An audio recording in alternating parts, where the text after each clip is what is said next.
This is the Brewers Postcast, your instant game reaction for the Milwaukee Brewers. Part of the Locked On Podcast Network. Your team every day. And that, ladies and gentlemen, is a Milwaukee Brewers victory. That's right.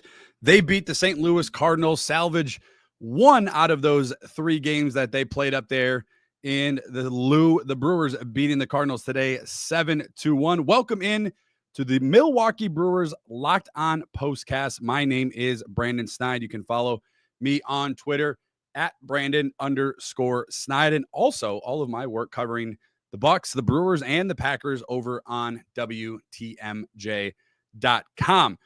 Chuck Freeman, your host for the Locked On Brewers Daily Podcast, is still your host for the Daily Locked On Brewers Podcast. My name is Brandon Stein. Like I mentioned, I am just solely here to do the post-game shows, and it is my honor to welcome you into the program tonight in a much, much, much needed win against the St. Louis Cardinals, again, as the Brewers win 7-1. As always, thank each and every one of you for being a part of the show. Thank you for making Locked On Brewers your first listen each and every day. Do not forget to hit that subscribe button here on YouTube or wherever you get your podcasts at Apple, Google, Spotify, all those good things. Lots to jump into today. Examine the most valuable player of this game. I feel like you could go a few different ways. I'm curious what some of your thoughts are on the player of the game. The turning point for me, spoiler alert, it happened fairly easy, as well as the one thing that I think Brewers fans are going to be talking about tomorrow. But let's get right into the turning point segment. Time to reveal where the game was won or lost. It's the turning point. Again, the Brewers getting a very, very much needed win on the road today. A 7-1 victory over the NL Central foe, the St. Louis Cardinals. Jose Quintana pitching lights out today. The Brewers offense, having early success against Erick Fedde. And how many times have you guys heard me? Now, I've only been doing the Postcast show for about a week. Actually, exactly a week. How many times have we gone on to this Postcast show and said, if the Brewers had cashed in early, we talked about it against Logan Webb in San Francisco. We had talked about it against Robbie Ray out in San Francisco early in those games, in both of those games. And those are just two off the top of my head, where the Brewers had them on the ropes, right? Had those starting pitchers on the ropes. They had a high pitch count late in the, into that first inning or second inning and just couldn't convert. Today, that is my turning point. An early indication for this game happened in the first inning, in my opinion. And again, it's nothing that his team isn't capable of doing. And I know they've lost 4 in a row and things haven't looked good and players are getting benched. We'll talk a little bit about that later on. But that's the turning point for me, was the first inning. Plain and simple, just getting guys going offensively and hitting. We talked about it. A lot of you have dropped comments. I have said it before. Situational baseball, Murph ball is what we have coined it on the program here. Hitting with runners in scoring position, moving guys over. Contreras with an RBI single in the first inning. Sal Frelick, a RBI single in the first inning. And Hoskins with an RBI single in the first, first inning there. Again, patiently being aggressive, right? Taking their pitches, working the counts. Fedde was up to almost over 30 pitches in that first inning alone. And right off the bat, quite literally, the Brewers team set the tone for themselves in this game today. And a game where I felt like the Cardinals kind of had the Brewers, fighting for air. You lose 3 out of 4 in San Francisco. You lose in terrible fashion on Saturday afternoon with the walk-off home run from Nolan Arenado. Friday night, you lose. Like, it's a Brewers team it's down in the dumps, right? They're not used to losing multiple games in a row. Last year, it didn't happen. This year, it's happened more than it did last year already.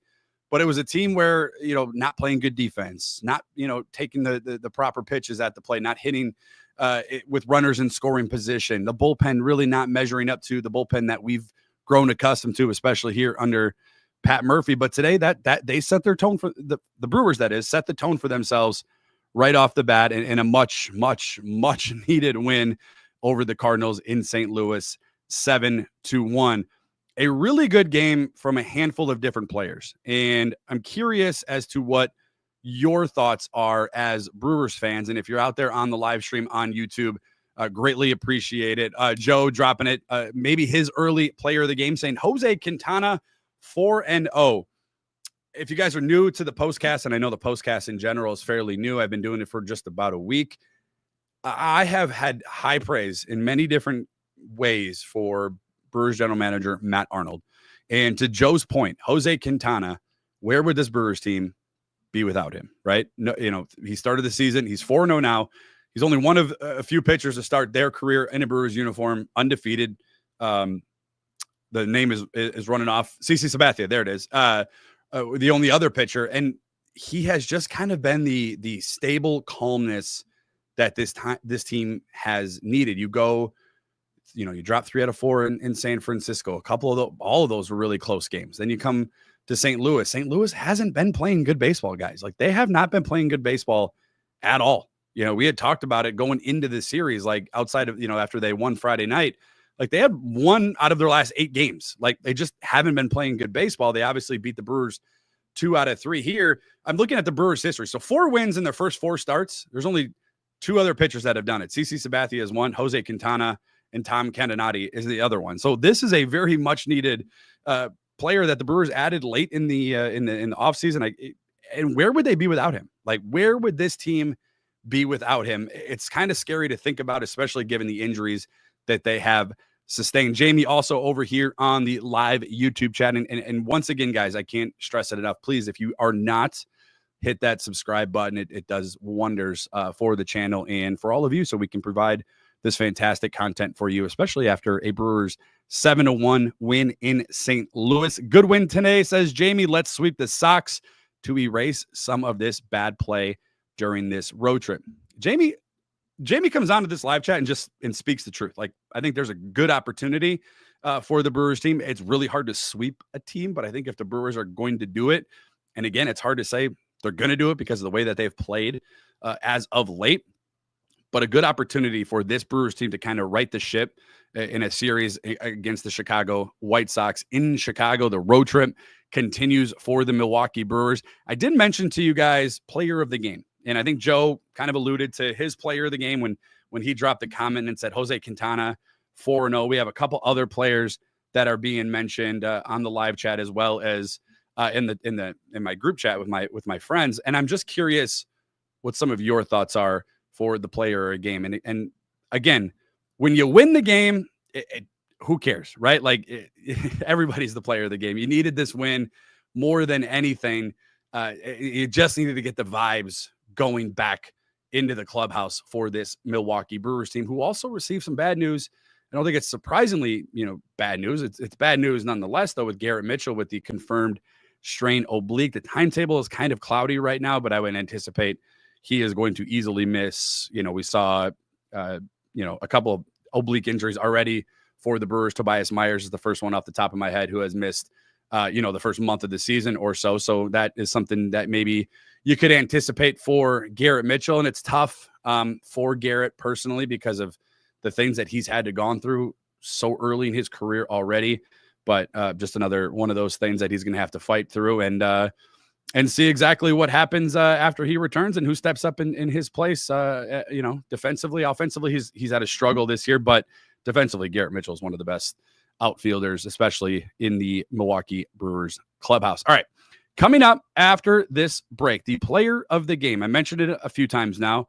Who is your player of the game, and will we have the same selection? I think it's probably going to be a 50-50 split. I think I know most people will lean towards Quintana, but he's not my player of the game, and I'm curious to hear who your player of the game. That's coming up right after this.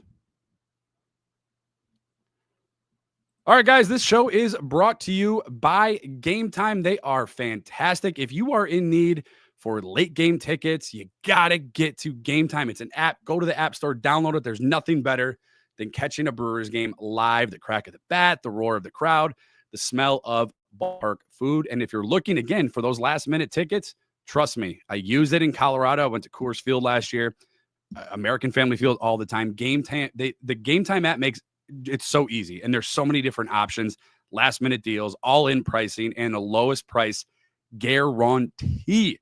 Gametime takes the stress out of buying MLB tickets. Plus, ticket drops as the game time gets closer. Don't wait too long, though. Make sure you download that app. You can score an incredible deal, spontaneous game night. I recently, again, like I told you last year, I went to Coors Field. This year at American Family Field early in April, grabbed last-minute tickets for a game. And I have 5 kids at home, so you know what that means. With those unbeatable prices, it means more money for food, more money for merch. The features on the app, it makes it super effortless. It filters all out of the fluff and the highlights. The top discounts in the stadium are right there in your hand. Take the guesswork out of buying tickets with Gametime. Download the Gametime app, create an account, and use code LOCKEDONMLB for $20 off your first purchase. Terms apply. Again, create an account and redeem code Locked On MLB for $20 off. Download Gametime today. Last minute tickets, lowest price guarantee. And I promise, guys, it is fantastic. We're going to get to the player of the game, but we're also brought to you by FanDuel. The NBA playoffs are here. That's right. The Milwaukee Bucks down 2-1 as we are live here on YouTube. Game 4 coming up. FanDuel is giving new customers an incredible way to get on the action right now. When you join FanDuel and place your first $5 bet, listen to this. You get $250 in bonus bets if your bet wins. I love FanDuel. I love how it makes betting so easy, whether it's picking my favorite team or diving into player props from 3-pointers to assists to steals. FanDuel has so many ways to bet your favorite player props. Plus, after the game tips off, you can even combine live bets into same game parlay for a chance to win even more. Don't miss out. Head to FanDuel.com and claim your $250 in bonus bets today. Check it out, FanDuel. All right, guys, mentioned who the player of the game was going to be for the Milwaukee Brewers as they beat the St. Louis Cardinals in Game 3 of that 3-game set to salvage at least one win on this trip to St. Louis, winning 7-1. A couple comments to get to as far as who the player of the game. But let's not wait any longer. Let's dive into who my player of the game is. This is the Locked On Player of the Game. Again, today's player of the game brought to you by FanDuel and Gametime. And for me, this wasn't necessarily an easy decision. I did lean into Jose Quintana as my first option. And I think if you selected Jose Quintana to be your player of the game, I think you have every right to select Quintana. As Nicholas says, yeah, that's who he would select. Jamie says, as well as Q pitch, I'm going to Yelly for player of the game. 5 hits, runs, RBIs today, and just did a great series for him. Talking about the series there, that is. And Jamie, there's something about your comments where you and I are just connecting at the dots here, because that's exactly who I went with. And again, Jose Quintana, 5 innings pitched, 6 strikeouts, just the 1 earned run. But Yelich at the plate today, I thought helped set the tone for this team offensively and eventually for the 7-1 win. He was a part of that 3-run first inning, and then in the 4th inning, he helped lead on or add on to that lead with the 2-run RBI knock to right field. This team needs Yelich, and I don't think I'm necessarily breaking any news here. 20 RBIs since April 5th for Christian Yelich. That's not only the most in the Brewers, Jackson Trio is right behind him with 19, but that's throughout Major League Baseball. 20 RBIs since April 5th for your Milwaukee Brewers, former MVP in Christian Yelich. And again, this team needs him more than I think, I don't think, I want to say more than he, knows, because I think Christian Yelich knows that this team needs him. But in the clubhouse, off the field, on the field, during a losing streak, you drop 4 in a row, you're on the road, you got a handful of more games coming up on the road. And I thought, in the way that Yelich, leads, that calm presence, kind of like what we talked about Jose Quintana, how he kind of just calmly goes about his business, goes out there and plays his game, and nothing, doesn't get too high, doesn't get too low. I thought that was Yelich today. I thought he helped deliver a good day at the plate, a good weekend at the plate, a much needed day though for this Brewers offense entirely for the 7-1 win. And again, getting to Fedde early and often. And that's exactly what this Brewers team did. They scored 3 runs at the top of the 1st inning, and then 2 more innings after that in the 4th, they scored 4 more. And that's your ball game. That's your ball game. That not only are you letting, before Quintana even throws a pitch, you're giving him a 3-run cushion that only elevates his game, to be able to do what he does, but it also gives you a little breathing room in a game where, again, Quintana has been your best pitcher. And Joe over on YouTube, absolutely crucial for Yelly to have a productive, complete season for the Brewers to go far. No more Adames. We need that clutch production. And I think, again, since April 5th, Yelich leading the Major League Baseball at 20 RBIs, that's exactly what we're getting. And I think all of us, Joe, Nicholas also had Yelich as his player of the game, and Jamie talking about the weekend that he had, the series against the Cardinals. It's imperative that that's the Yelich we have. And again, you're going to go through ups and you're going to go through downs and the valleys and highs and the lows. And I understand all of that, but it is imperative that this Brewers team beats to the beat of Christian Yelich. It just is. He's the guy. No, Jackson Chourio is fun to watch. And Bryce Terrain has been fantastic, or maybe arguably your best player overall throughout the course of the early season.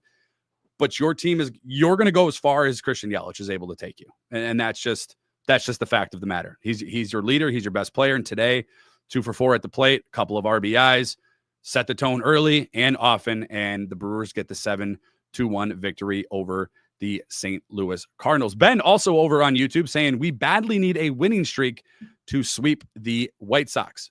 You're going to see old friend Bryce Wilson in game 1 of that series. So a good opportunity. Again, I would preface it with that it is really, really hard to sweep a baseball team. I understand the Brewers are better than the White Sox and should win at minimum 2 out of 3. Anything less than 2 out of 3, I'm throwing a red flag up because I'd be a little concerned, even though it's the back end of a long road trip. You need to beat the White Sox 2 out of 3. I would have said you needed to beat St. Louis 2 out of 3 coming into that series because St. Louis had not played good baseball at all for at least 2 weeks going up to that series against the Brewers, but they take 2 out of 3. They win in a walk-off fashion on Saturday, but the Brewers today completely dominating the White Sox for the 7-1 win. One more comment here before we move on to what you'll be talking about tomorrow. Nick also dropping into the chat. I like what I've seen from Durbin so far, and maybe I'm over my skis, but I feel like he can develop into that pot-stirring player to get the team going. I completely agree. Completely agree. Pat Murphy, Nicholas, agrees with you because that's exactly the things that he says. Playing good defense, being a menace, being a pest at the plate, right? The guy, he's an annoying hitter to get out. If you played the game or you've watched the game enough, and I know all of you have, and most fans are very, very intelligent.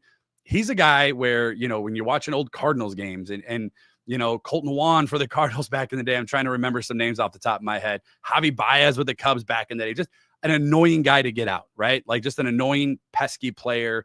That's exactly what I think Caleb Durbin can turn into and has turned into for this Brewers team defensively. I think he's just going to get better as it goes on and he stops pressuring himself at the plate. But today I thought he did, fairly good. I like him in that lineup, down low, and then that gives an opportunity for if he gets on base for Bryce Terrain, and obviously the lineup turns over. So I like Durbin in that role. He was 1 for 3 today, but he did have an RBI. So I agree with Nicholas. I think there's some good things there with Caleb Durbin. The Brewers got a lot of good things. They just got to put it together. We got to see it be put together.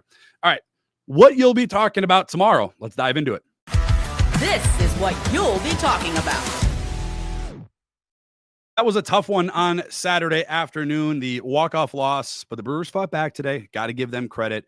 The Brewers did fight back today. They get a much-needed 7-1 win. That win improving them to 14-15 on the season. But I want to know if you guys are catching on what I'm catching on with this Brewers team. Yesterday, Pat Murphy sending a very, very strong message. Nicholas had mentioned Caleb Durbin. Sal Frelick was part of it. He missed the cutoff guy. He was taken out of the game. Caleb Durbin was picked off on the base pass. He was removed from the game. Was that what this team needed? And maybe they need more, right? They had the closed door meeting in San Francisco. Other things, Pat Murphy talking to the media saying we just need to be better. Publicly going with it, having that closed door team meeting. But noticing two highly, thought of guys, not only in the clubhouse, on the field, off the field, being pulled out of a game. I think that was a message sent, and I thought that message was received today in the 7-1 victory over the Cardinals in St. Louis to improve to 14-15 on the season. We'll see if that continues with the White Sox on Tuesday, but that'll do it for today's Locked On Brewers postcast. Again, My name is Brandon Snide. You can follow me on Twitter at Brandon_Snide. And again, all of our content can be found right here on the Locked On Brewers YouTube channel, as well as podcast form everywhere you get podcasts, Apple, Google, Spotify. And again, follow, hit that subscribe button, drop a comment, drop a thumbs up, drop a thumbs down if you want. I would, hope that you didn't, but if you have to, let me know what we can do better going forward. And again, thank you guys, as always, for making Locked On Brewers your first and last listen each and every day. We'll be back at it again on Tuesday as the Brewers head to Chicago to take on the White Sox. We'll talk to you guys again soon. And as always, go Brewers.